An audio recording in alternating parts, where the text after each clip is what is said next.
Fahasoavana ampy. Izay no lohahevitra anasako anao aharitra hatramin'ny farany.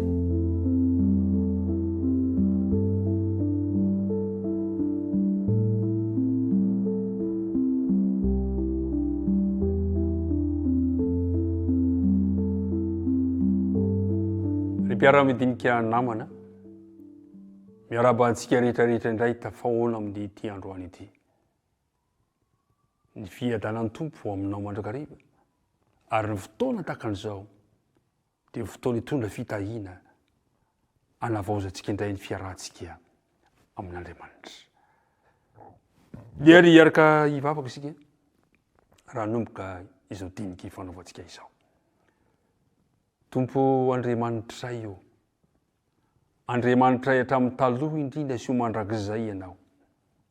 Misotranao indray izahay no ity fotoana omenao anay ity ahafahana mandinika ny teninao. Ankehitriny ary raha andinika an'izany teny izany izahay dia mangataka ny famelan-keloka sy ny fanadiovana ary aoka ny osotry ny fanena masina mba hanjaka ty amponay ka azonay matakatra izay tianao ambara amin'ny lala izany teny tiniana izany. Anaran'i Jesosy nangatana ny vavaka. Amen. Andeny andinina tao tadina hatrany an-trano no anomboantsika izao fiarahana izao.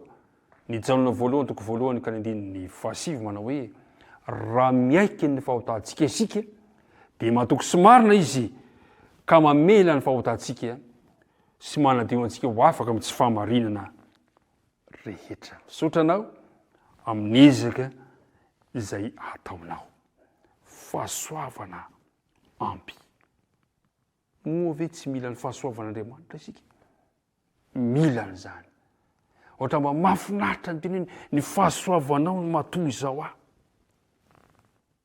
Ary mpiara-midinika namana, rehefa tsapatsika ny vesatry ny ota ka avelantsika ny fanahy masina hitondra antsika eo am-pototry ny azo fijaliana dia tokony hangataka famelan-kelok'Andriamanitra isika noho ny fahafantarantsika fa mamindra fo sy miantra Jehova maro-posy be famondram-po izy.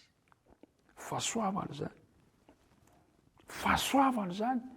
Ary zay mihitsy ny voalaza amin'ny Exodosy toko 4:30 ka ny 9:1. Tena natao Mosesy ny amin'Andriamanitra ozy hoe ary Jehova nandalo teo anatrehany ka niantso hoe Jehova, Jehova Andriamanitra mamindra fo sy miantra maro-po sady be famondram-po sy fahamarinana. Ilay Andriamanitra izay vonany hamelona etsika dia Andriamanitra ny fahasoavana izy. Zao no voalaza amin'ny andininy fahaenina teo dia andininy fahafito. Mitahiry famondram-po.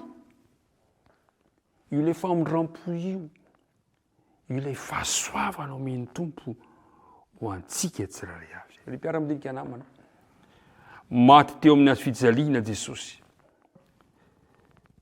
satria mamindra fo sy miantra ary maro-posy be famondram-po mba hiverena ilay fifandraisana tapaka noho ny fahotana izay nataontsika.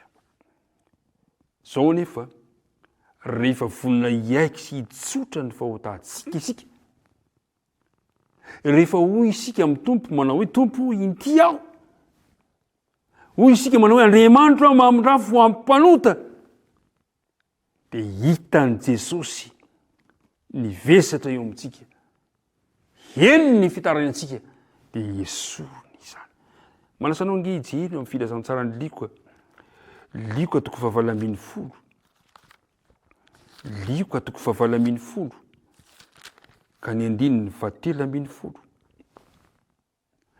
Hoy izy hoe fa ilay mpamoretra kosa ny janona teny lavitra eny, mahatsapa ny tsy fahatanterahany, mahatsapa ny mahampanota azy, sady sy nety ny andrandra ny lanitra kory, fa ny teatratra ka nanao hoe Andriamanitra mamindrafo amiko.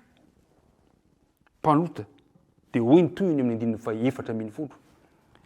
Lazaiko aminareo izany lehilahy izany nidina tany an-trano efa no hamarinina noho ny anankiray. Andriamanitra mamela ny fahotantsika. zany lehilahy zany nidina tany an-tranony efa anao amarinina. Ny faniriko ianao io lehilahy io androany efa anao amarinina ianao. Afaka nienta mavesana tsika teo amin'ny azo fijaliana teo Kalvaria, ary azo antoka fa tsy mba lavitra an Jesosy isika.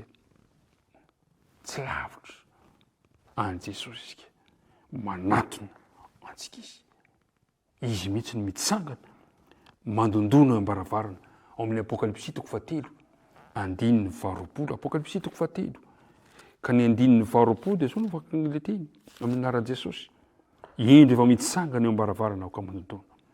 Raha misy miaino feo ka mamono varavarana dia hiditra ho aminy aho ka hiara-misakafo aminy ary izy amiko. Zay le fahasoavana.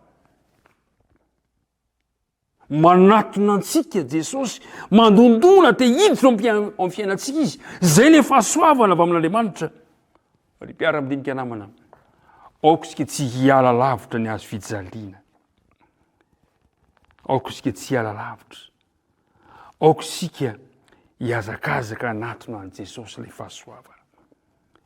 Ka ny fahamarinany no asolo ny fahotantsika sy ny enta-mavesantsika. Teo Kalvaria, mpiara-mianatra namana, teo no niseho ny fahasoavan'Andriamanitra. Reto ary misy 3 tiako mba hisaintsainantsika endrika fahasoavana asehoan'Andriamanitra teo amin'ny fiainantsika, fahasoavana ampy. Ao amin'ny Romanina 9:1 ka ny 7:7 manao hoe fa fahafatesana ny tambony ota ary fiainana mandrakizay ny fanomezam-pahasoavana avy amin'Andriamanitra ao amin'ny Kristy Jesosy tombontsika. Eo amin'ny 9 ilay fahasoavana manome fiainana mandrakizay. Omeny tompo anao noho ny fahasoavany ny fiainana mandrakizay. Ao amin'ny Romanina 5:5 ka ny 2:20 manao hoe nefa teo amin'izay niabiazan'ny ota no nioaran'ny fahasoavana be lavitra, mba ho tahaka ny nanjakan'ny ota tao amin'ny fahafatesana no nanjakan'ny fahasoavana kosa amin'ny fahamarinana ho fiainana mandrakizay amin'ny alalan'i Jesosy Kristy tombontsika. Eto indray le fahasoavana manamarina amin'ny alalan'i Kristy. Ary ny farany ao amin'ny Romanina 5:9 manao hoe fa Andriamanitra mampiseho ny fitiavany antsika fa fonombola mpanota isika dia maty hamonjy antsika Kristy. Io le faratampony fahasoavana porofo ny fitiavan'Andriamanitra. Ny faniriko ary androany ho hita taratra eo aminao ny fahasoavan'Andriamanitra. Ka sainao no miteny manao hoe fa ny fahasoavan'i Kristy no mahato izao ombanao izy, hitahy anao izy amin'ity tontolo andro ity. Mahireza ny fahasoavany no hitantana anao amin'izao anio izao. Hivavaka isika. Andriamanitra, aokary ny fahasoavanao aminay raha hiatrika ny tontolo andro izahay. Misaotra indrindra ny amin'ny teninao izay mampahery anay, fa ny teninao tokoa no fahasoavanao anay amin'izao andro iainana izao. Dia mitahy anay amin'ity tontolo andro, dia mitahiry ty mpiara-midinika reto noho ny amin'ny anaran'i Jesosy. Amen.